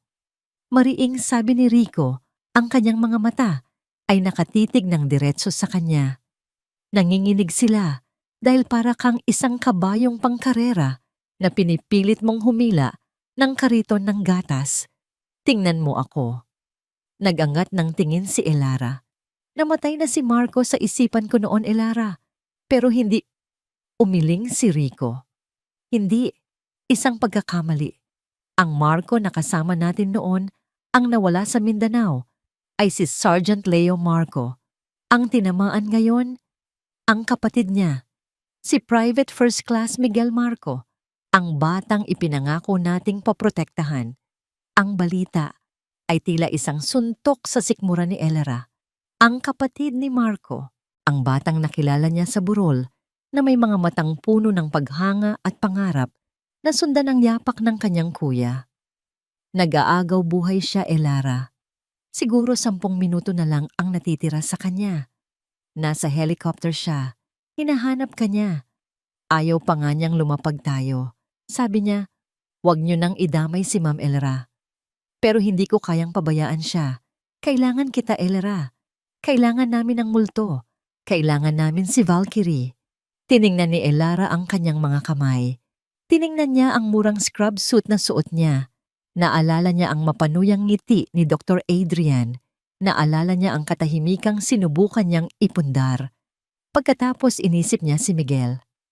Ang batang Marco. Ang buhay na alaala ng isang kaibigang nawala. Ipinikit ni Elara ang kanyang mga mata. Sa dilim isang imahe ang nabuo sa kanyang isipan, ang anatomy ng leeg, ang carotid sheath, ang brachial plexus, ang spinous process, ang blueprint ng prototype na bala. Ang bawat detalye ay malinaw na parang kahapon lang niya ito pinag-aralan. Pagmulat niya ng kanyang mga mata, wala na ang mga luha, wala na ang takot. Ang daga ay patay na. Naglakad siya papunta sa kanyang locker. Binuksan niya ito at kinuha ang isang pares ng trauma shears na palagi niyang itinatago doon. Isinuksok niya ito sa kanyang baywang. Tinanggal niya ang panali sa kanyang buhok at muling itinali ito ng napakahigpit na para bang hinahatak ang balat sa kanyang mukha. Ang kanyang postura ay nagbago. Ang kanyang mga balikat ay naging tuwid. Ang kanyang mga mata ay naging matalas. Nasaan siya? Tanong niya. Ang kanyang boses ay malamig na parang bakal. Isang nangiti ang sumilay sa ilalim ng balbas ni Rico. Nasa likod ng chopper. Ipasok niyo siya sa Trauma Bay, Isa. Ngayon na? Utos ni Elara, nilalakaran siya palabas ng locker room. Kailangan ko ng 6 na unit ng O-negative na dugo hindi ininit. Kailangan ko ng vascular tray, ng thoracotomy kit, at kailangan ko ng magnet. Isang malakas na magnet. Magnet, tanong ni Rico, na halos tumakbo para makasabay sa kanya.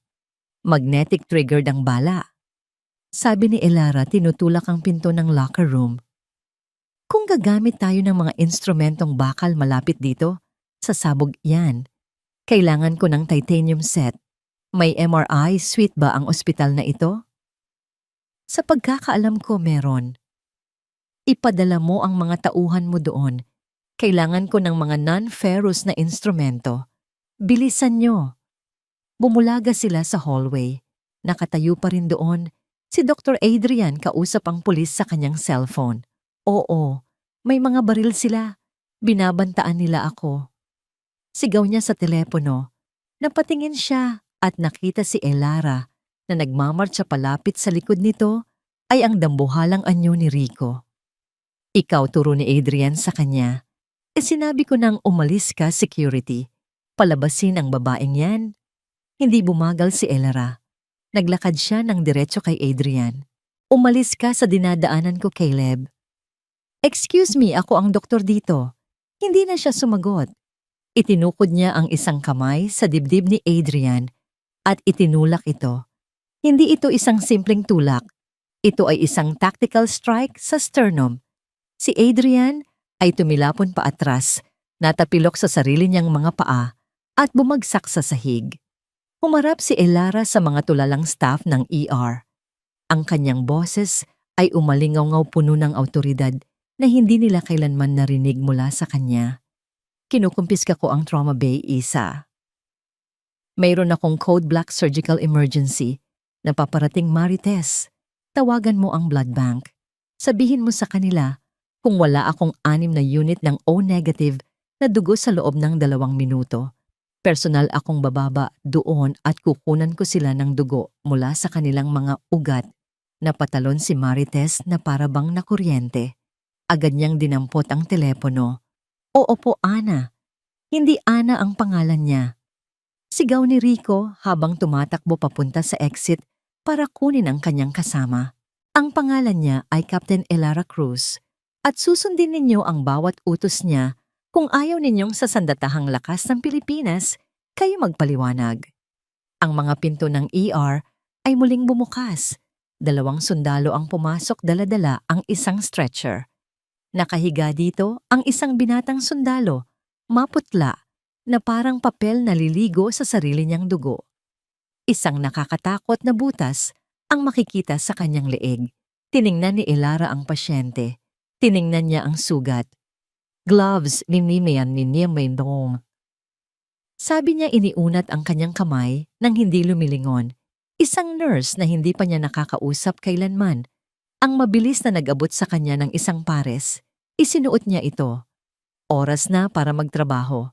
Ang trauma bay ay hindi na isang silid sa ospital. Ito ay naging isang forward operating base. Ang mga pinto ay sarado.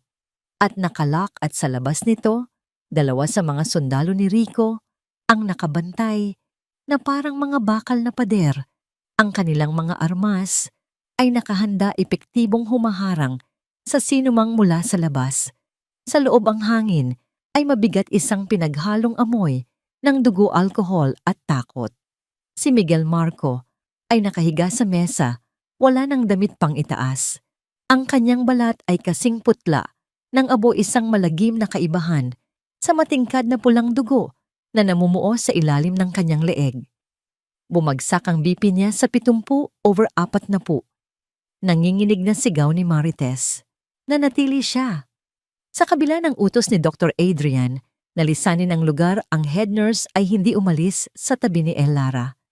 Nasa hypovolemic shock siya, Elara. Nawawala na siya sa atin. Salinan niyo pa ng dugo, wide open ang pressors. Utos ni Elara, ang kanyang mga mata ay nakapako sa sugat sa leeg ni Miguel.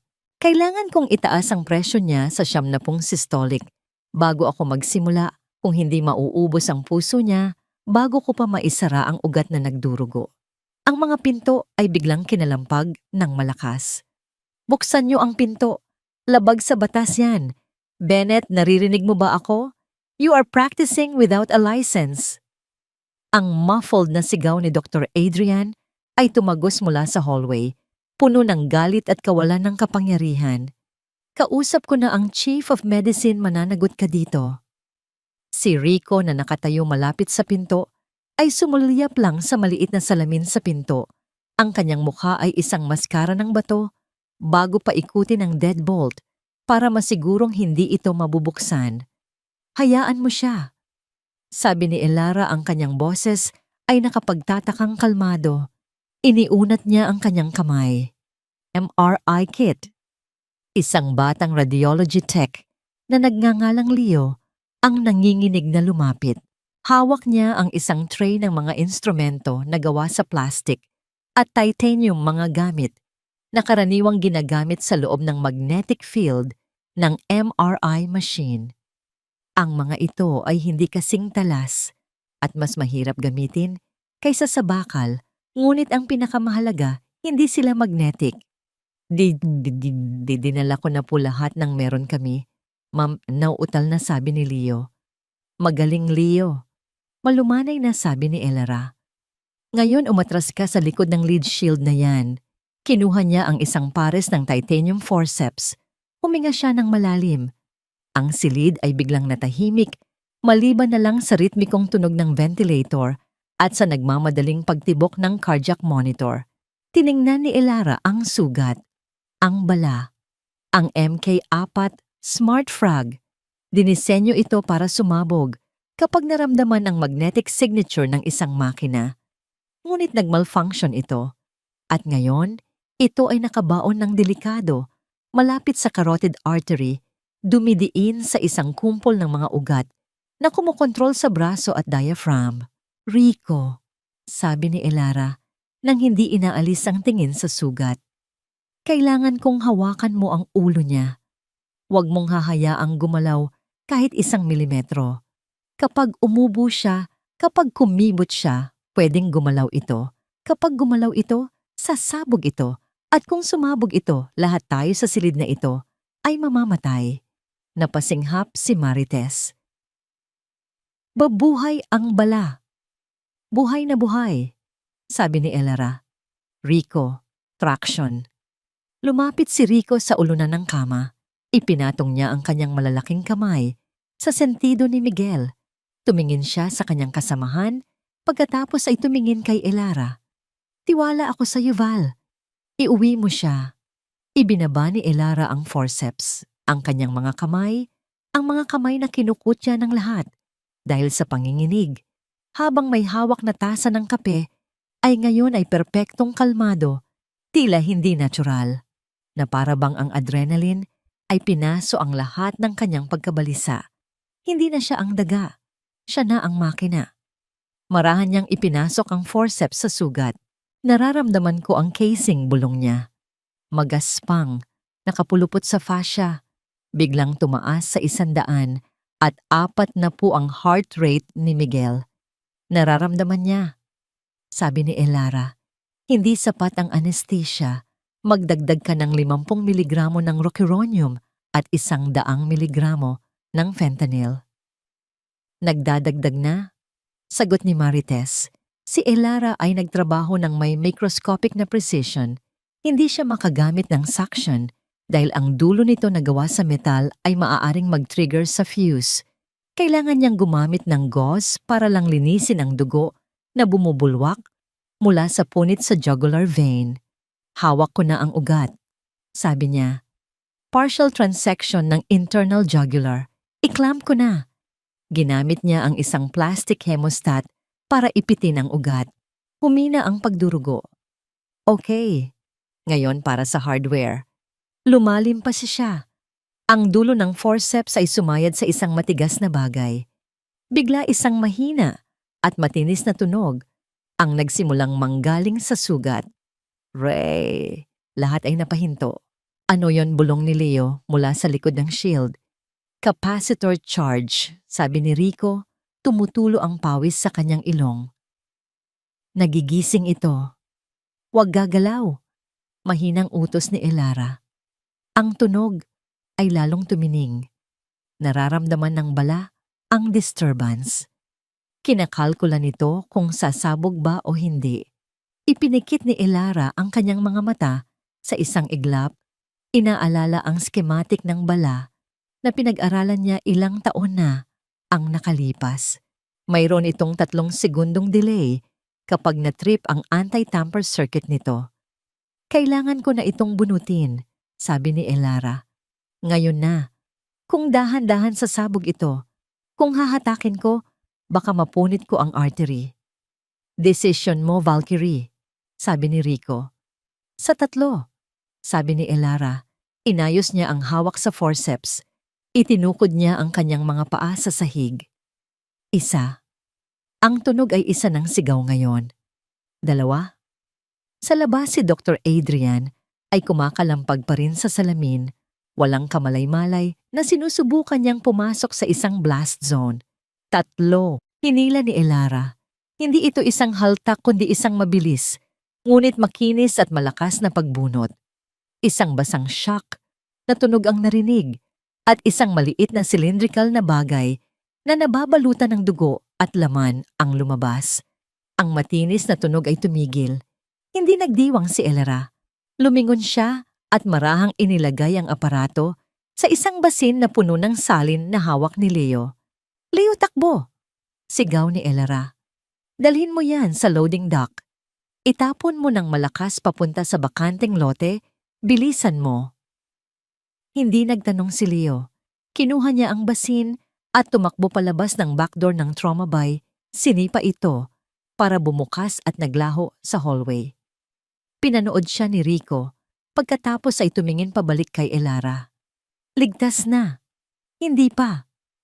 Sabi ni Elara, binitawan ang mga plastic na gamit at kinuha ang isang standard na steel needle driver mula sa crash cart. Ngayon, kailangan kong tahiin ang leeg niya bago siya maubusan ng dugo. Bigyan mo ako ng 4 seroprolin ngayon na. 10 segundo ang lumipas, isang malakas, ngunit may pagka-muffled na pagsabog ang yumanig sa ospital. Ang mga alarma ng sasakyan sa parking lot ay nagsimulang tumunog. Ang shockwave ay nagpayanig sa mga cabinet sa loob ng trauma bay isa. Nagawa ni Leo. Napahinto sa pagkalampag si Dr. Adrian. Ang hallway ay biglang binalot ng ganap na katahimikan. Sa loob hindi man lang kumurap si Elara.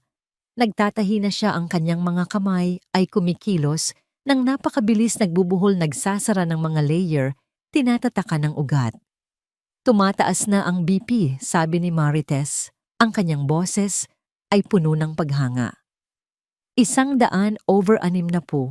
Sinus rhythm, nag-stabilize na siya.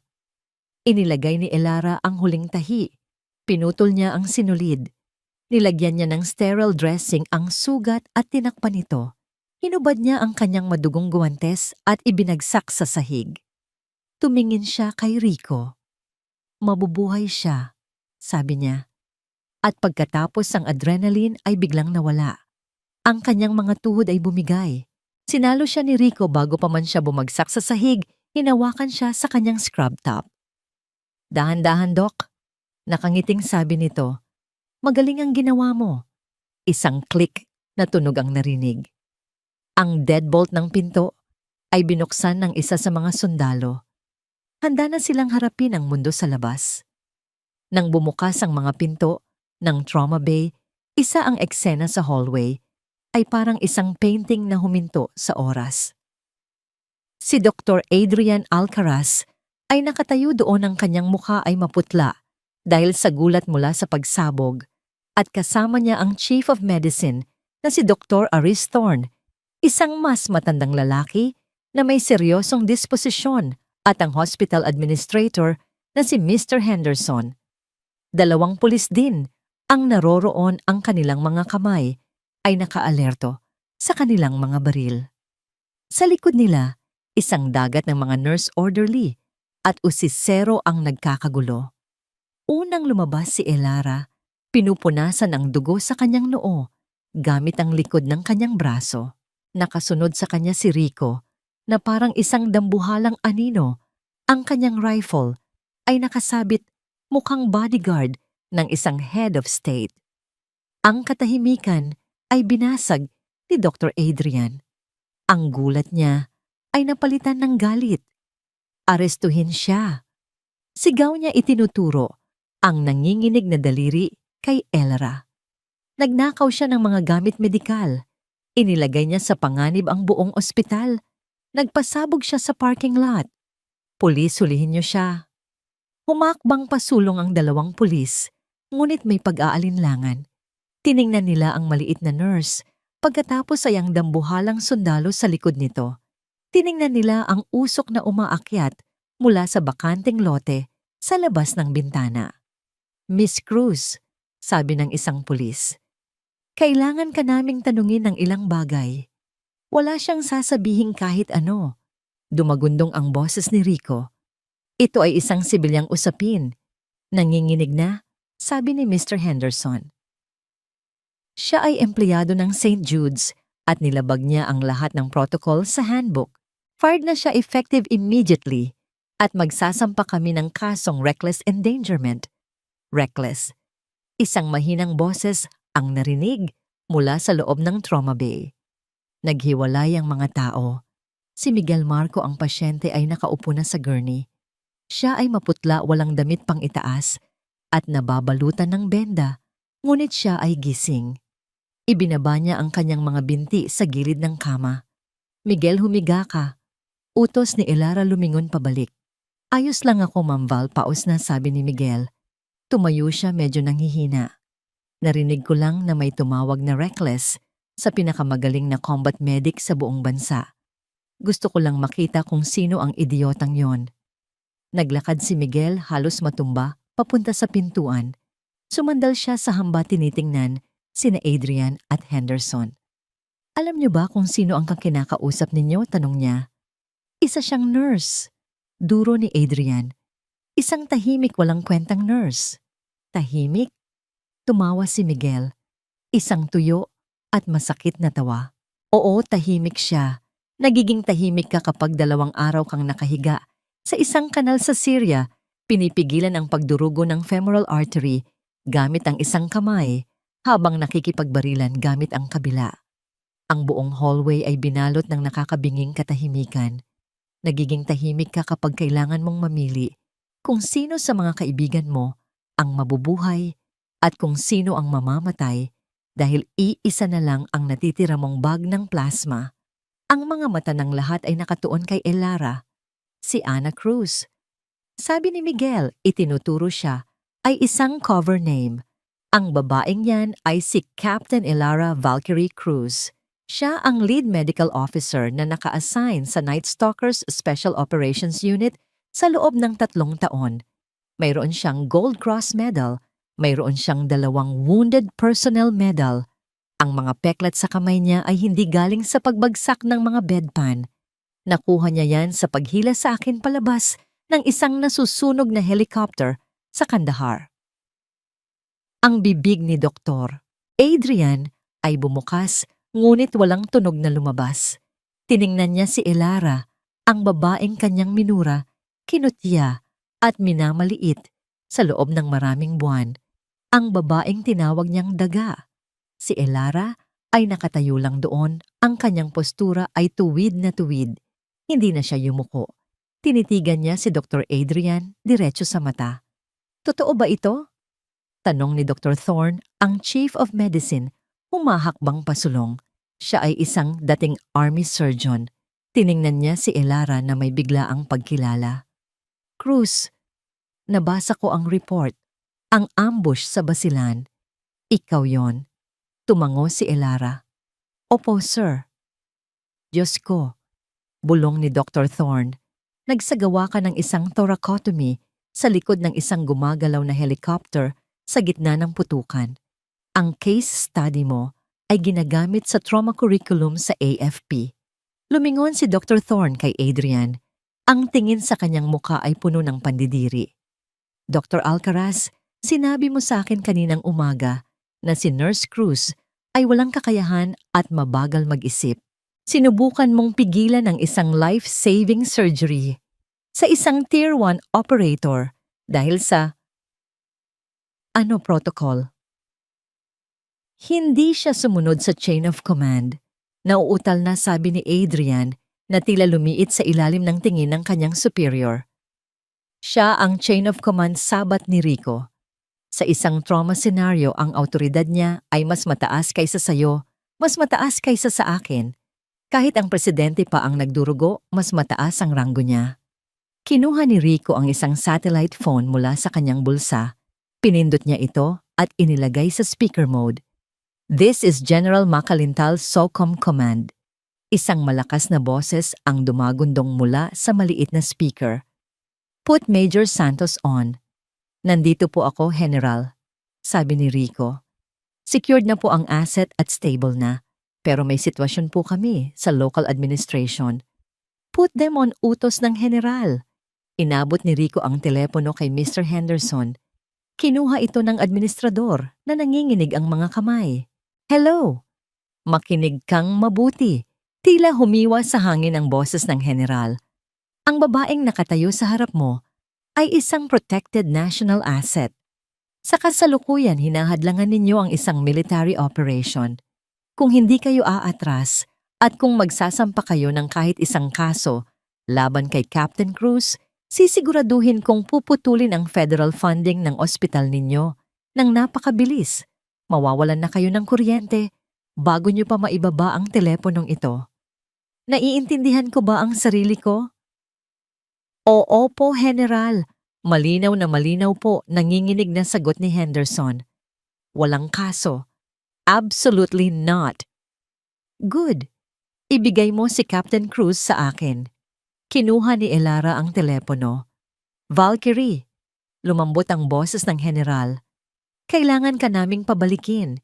Hindi ka pwedeng magtago sa isang sibilyang ER habang buhay. Isa kang manggagamot, pero higit sa lahat, isa kang mandirigma. Babalik ang team sa Mindanao sa loob ng 48 oras. May bakanteng upuan sa chopper. Sa'yo yon kung gusto mo. Tumingin si Elara sa paligid. Nakita niya ang paghanga sa mga mata ni Marites at Joy. Nakita niya ang takot sa mga mata ni Adrian. Nakita niya ang mga puting pader na naging bilangguan niya sa loob ng 1 taon. Tumingin siya kay Miguel Buhay at humihinga dahil sa ginawa niya. Tumingin siya kay Rico, ang kanyang kapatid sa laban. Tiningnan niya ang kanyang mga kamay. Hindi na sila nanginginig. "General," sabi niya sa telepono.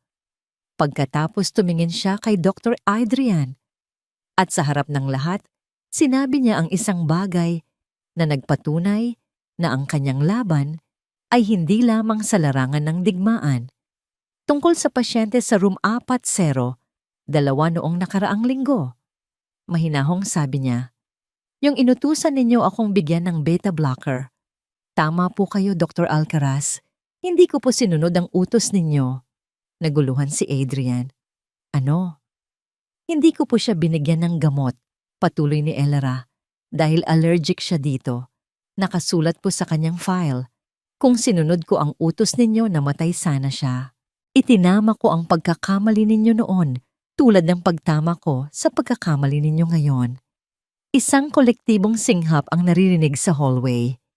Ibinigay niya ang telepono pabalik kay Rico. "General," sabi niya sapat na malakas para marinig sa telepono, "hindi po ako babalik sa field." Ang mga salitang binitawan ni Elara, "Hindi po ako babalik sa field," ay tila isang bombang walang tunog na sumabog sa hallway. Halos sabay na sabi ni Rico at ng general mula sa telepono. Si Rico ay lumapit, ang kanyang muka ay nagpapakita ng purong pagkalito. "Elara, anong sinasabi mo? Kakapatunay mo lang na nasa sayo pa rin. Ikaw pa rin ang pinakamagaling." Tumingin si Elara sa kanyang dating kumander, ang kanyang mga mata ay malungkot ngunit determinado. "Nasa akin pa nga ang kakayahan, Rico, pero wala na sa akin ang gutom para sa laban. Pagod na ako." Binaling niya ang kanyang atensyon sa satellite phone na hawak ni Rico. "General, may respeto po akong malaki sa inyo at sa serbisyo, pero ang mga araw ko sa Mindanao ay tapos na. Patawad po." Bago pa man makasagot ang general, marahan niyang tinapik ang braso ni Rico at tumalikod.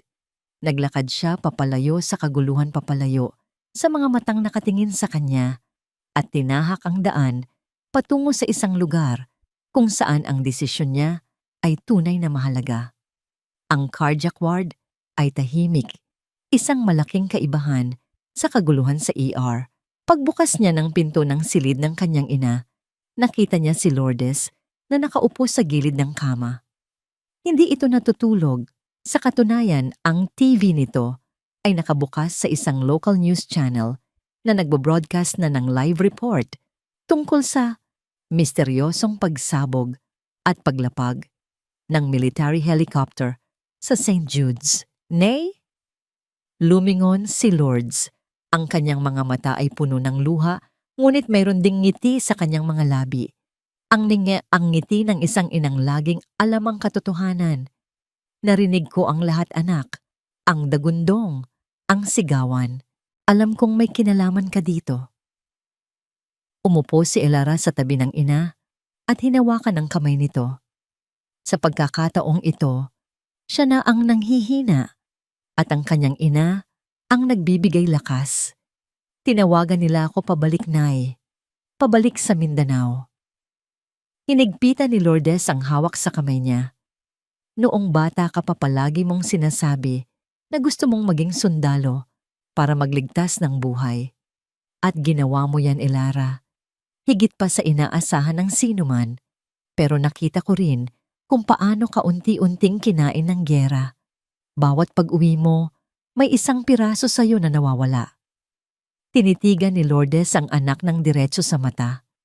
Ang pagiging bayani ay hindi nasusukat sa dami ng laban na iyong napagwagan. Nasusukat ito sa kapayapaang iyong natatagpuan. Piliin mo ang daan na magbibigay sa iyo ng kapayapaan, anak. Iyon ang tanging hiling ko. Ang mga salita ng kanyang ina, ang huling pirasong kailangan niya para buuin ang kanyang desisyon. Niyakap niya si Lourdes ng mahigpit. Ang lahat ng bigat na kanyang dinadala ay tila gumaan. Paglabas niya ng silid, nakasalubong niya si Joy na tila hinahanap siya. "Ate! Captain Cruz!" "Nautal na," sabi ni Joy. "Grabe, ikaw pala." "Wow, Ngumiti si Elara, isang tunay at malinis na ngiti. Salamat, Joy. Sa lahat. Para saan po? Sa paniniwala mo sa akin kahit nung ako pa, si Ana. Sabi ni Elara, huwag mong hahayaang apakan ka ng mga taong tulad ni Adrian. Isa kang mabuting nurse. Naluha si Joy at tumango. Kayo po ang inspirasyon ko, ma'am. Naglakad pabalik si Elara sa ER, kung saan ang sitwasyon ay medyo humupa na. Ang mga pulis at karamihan sa mga usisero ay wala na. Ang natira na lang ay ang team ni Rico, si Dr. Thorne at si Dr. Alcaraz na nakasandal sa pader sa isang sulok, tila isang basahan na itinapon. Nilapitan ni Elara si Adrian. Ang dating aroganteng doktor ay hindi man lang makatingin sa kanya. Nakayuko lang ito, nakatitig sa kanyang mamahaling sapatos. Huminto si Elara sa harap niya. Hindi siya galit, hindi siya nanunumbat. Ang kanyang boses ay malamig at klinikal. Makinig ka, Caleb, sabi niya ginagamit ang pangalan nito sa unang pagkakataon. Magaling ang mga kamay mo. Sa teknikal na aspeto, magiging mahusay kang surgeon, pero ang medisina ay hindi lang tungkol sa teknikalidad. Ito ay tungkol sa pakikinig. Ito ay tungkol sa pagpapakumbaba. Tumingin siya sa sahig, hindi makatingin sa mga mata ni Elara. Muntik ka nang pumatay ng 2 tao ngayong linggo. Patuloy ni Elara sapat na malakas para marinig niya lang. Hindi dahil bobo ka, kundi dahil sa ego mo. Dahil hindi mo matanggap na ang isang nurse, ang isang babaeng, sa tingin mo ay mas mababa sa'yo, ay maaaring may alam na hindi mo alam. Huminga siya ng malalim. Aalis na ako. Mananatili sa'yo ang trabaho mo. Ang tatay mo sa board ay sisiguraduhin yan. Mananatili sa'yo ang parking spot mo. Pero sa bawat pagpasok mo sa isang trauma bay, sa bawat pagsigaw mo sa isang bagong nurse, gusto kong alalahanin mo ang araw na ito. Gusto kong alalahanin mo na ang taong sinusubukan mong durugin ay maaaring ang tanging taong nakatayo sa pagitan ng pasyente mo at ng kamatayan. Maging mas mahusay ka, Caleb, o umalis ka na lang sa daan. Hindi na niya hinintay ang sagot. Tumalikod siya at nilapitan si Rico. Kinuha niya ang satellite phone. General Makalintal. Yes, Captain. Nakikinig ako. Mayroon po akong kondisyon. Sabi ni Elara, ang kanyang boses ay malinaw at malakas para marinig ng lahat sa paligid. Isang sandaling katahimikan ang sumunod sa kabilang linya. Anong kondisyon? Hindi po ako babalik sa Mindanao, ulit niya. Pero tama po kayo. Hindi ako pwedeng magtago. Mayroong daan-daang kandidato para sa Special Operations Combat Medic Course sa Fort Magsaysay na natututo ng mga luma at hindi na epektibong protocol. Natututo sila mula sa mga librong isinulat 10 taon na ang nakalipas. Kailangan nila ng isang taong nakakaalam kung ano ang epekto ng modernong bala sa katawan ng tao. Kailangan nila ng isang taong nakaranas na ng impyerno at nakabalik. Isang mahabang katahimikan ang namayani sa kabilang linya. Narinig ni Elara ang paghinga ng general. Gusto mong maging instructor? Hindi po, general. Pagtatama ni Elara, isang bahagyang nangiti ang sumilay sa kanyang mga labi. Gusto kong maging head instructor ng Special Operations Combat Medic Course. Gusto ko ng buong autonomiya sa curriculum. At gusto kong ibalik ang aking komisyon, pero strictly stateside lang. Hahayaan ko ang mga batang sundalo na lumaban. Ang trabaho ko ay siguraduhing makakauwi sila ng buhay. Ang desisyon ay binitawan. Ang kanyang bagong landas ay malinaw na. Hindi na siya tatakbo. Hindi na siya magtatago. Haharapin niya ang kanyang mga multo, hindi sa pamamagitan ng pagbabalik sa madilim na kagubatan, kundi sa pamamagitan ng pag-iilaw sa daan para sa mga susunod sa kanya. Isang mahabang katahimikan ang sumunod sa kabilang linya. Ang buong ER ay tila huminto sa paghinga, naghihintay sa hatol ng general. Si Rico ay nakatingin kay Elara, ang kanyang mga mata ay pinaghalong paghanga at panghihinayang. "Dan." Isang salita lang mula sa general, ngunit ito ay kasing lakas ng isang pagsabog. "Report ka sa Fort Magsaysay sa Lunes alas 8 ng umaga. Welcome back, Captain Cruz." Ang tawag ay naputol. Isang malapad na ngiti ang unti-unting gumuhit sa mukha ni Rico. Tinapik niya ng malakas ang balikat ni Elara. "Instructor Cruz, Diyos ko, kawawa ang mga bagong recruit. Kakainin mo sila ng buhay." Yung mahihina lang, nakangiting sagot ni Elara. Humarap siya sa mga staff ng ospital. Ang dinamika ay tuluyan ng nagbago. Hindi na siya si Ana ang yaya.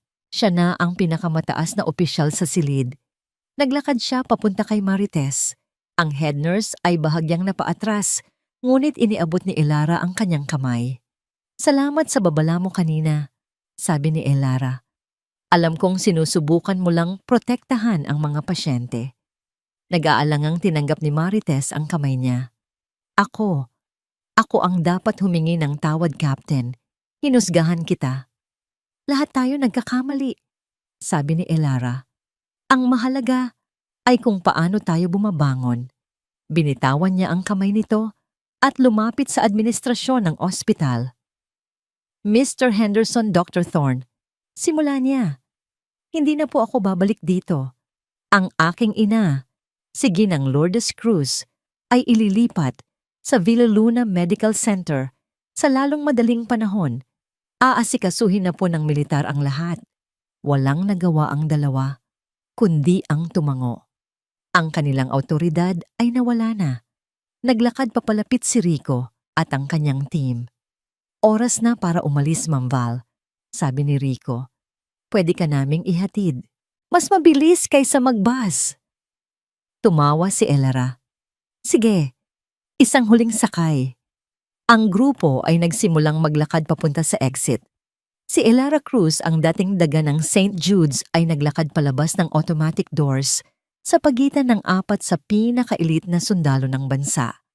Habang dumadaan sila, nakita niya si Dr. Adrian Alcaraz. Nakasandal pa rin sa pader, ang kanyang mukha ay blanco. Ang kanyang mga mata ay walang buhay. Hindi siya tiningnan ni Elara. Hindi na siya mahalaga. Sa labas, ang mga rotor ng Black Hawk ay muling umikot, ang ugong ng makina ay lumakas at naging isang dagundong. Ang hangin ay humampas sa buhok ni Elara, tinatanggal ang ilang hibla mula sa kanyang mahigpit na pagkakatali. Hindi niya ito inayos. Umakyat siya sa cabin, umupo sa tabi ni Miguel. Habang ang helicopter ay umaangat, nag-iwan ng isang ulap ng alikabok na muling bumalot sa BMW ni Dr. Adrian. Tumingin si Elara sa bintana. Nakita niya ang pagliit ng ospital sa ibaba. Nakita niya ang maliit at makitid na mundong kanyang iniiwan. Sa pagkakataong ito, hindi siya tumatakbo. Sumusulong siya. Kinuha niya mula sa kanyang bulsa ang isang bagay na matagal na niyang itinatago, ang kanyang lumang dog tags. Isinuot niya ito sa kanyang leeg. Ang malamig na metal sa kanyang balat ay may bigat. Ngunit ito ay isang bigat na tama sa pakiramdam. Ang daga ay patay na. Si Valkyrie ay nagbalik at mayroon siyang bagong misyon. 6 na buwan ang lumipas. Ang lecture hall sa Special Operations Training Center sa Fort Magsaysay ay mainit at siksikan. 50 batang kandidato, mga Navy SEAL, Army Scout, Ranger, Air Force para rescue, ay nakaupo ng tuwid sa kanilang mga upuan. Sila ay pagod putikan at puno ng kaba. Bumukas ang pinto sa harapan. Pumasok si Captain Elara Cruz. Nakasuot siya ng malinis na BDU battle dress uniform. Ang insignia ng kanyang ranggo ay kumikinang sa kanyang kwelyo. Ang kanyang paglalakad ay puno ng kumpiyansa. Huminto siya sa podium at tiningnan ang buong silid. Ang kanyang mga mata ay matalas. Naghintay siya hanggang sa ang katahimikan ay naging ganap. "Ang pangalan ko ay Captain Cruz," sabi niya. Ang kanyang boses ay malakas at malinaw, umaabot sa likod ng silid nang hindi nangangailangan ng mikropono. "Karamihan sa inyo ay iniisip na nandito kayo para matutong maglagay ng tourniquet. Nagkakamali kayo. Kahit ang unggoy kayang turuan na maglagay ng tourniquet. Pinindot niya ang isang remote. Ang screen sa likod niya ay nagpakita ng isang video ng isang magulong ambush. Alikabok, sigawan, putukan. Nandito kayo para matutong mag-isip habang ang mundo sa paligid ninyo ay nagugunaw. Sabi ni Elara, nandito kayo para matutong panatilihing kalmado ang inyong mga kamay habang ang puso ninyo ay kumakarera ng 200 beses kada minuto. Nandito ako para turuan kayo kung paano dayain si kamatayan. Di umalis siya sa likod ng podium at naglakad sa gitnang pasilyo, tinitingnan ang bawat recruit sa mata. Ang ilan sa inyo ay maaring nakarinig na ng mga kwento tungkol sa akin. Sabi niya, narinig niyo na isa akong multo. Narinig niyo na mabagsik ako. Huminto siya sa harap ng isang batang recruit na bahagyang nanginginig ang mga kamay sa ibabaw ng kanyang mesa. Tiningnan niya ang mga kamay nito, pagkatapos ay ang mga mata nito. Ngumiti siya isang tunay at nakakaganyak na ngiti. Tama sila, bulong niya. Pero manatili kayo sa akin at gagawin ko kayong hindi kayang basagin. Lumingon pabalik si Elara sa harapan. Patayin ang ilaw. Magsimula na tayo. Pumasok si Elara Cruz sa ospital na yon bilang isang multong nagtatago sa kanyang nakaraan. Lumabas siya bilang isang alamat, ipinapaalala sa lahat na ang tunay na lakas ay hindi kailangang sumigaw para marinig. Natutunan ni Dr. Adrian sa masakit na paraan na hindi dapat husgahan ng isang libro sa kanyang pabalat, lalo na kung ang librong yon ay isang classified manual sa combat trauma. Hindi lang isang sundalo ang iniligtas ni Elara sa araw na yon. Iniligtas din niya ang kanyang sarili na tagpuan ang isang bagong layunin sa paghubog sa susunod na henerasyon ng mga bayani.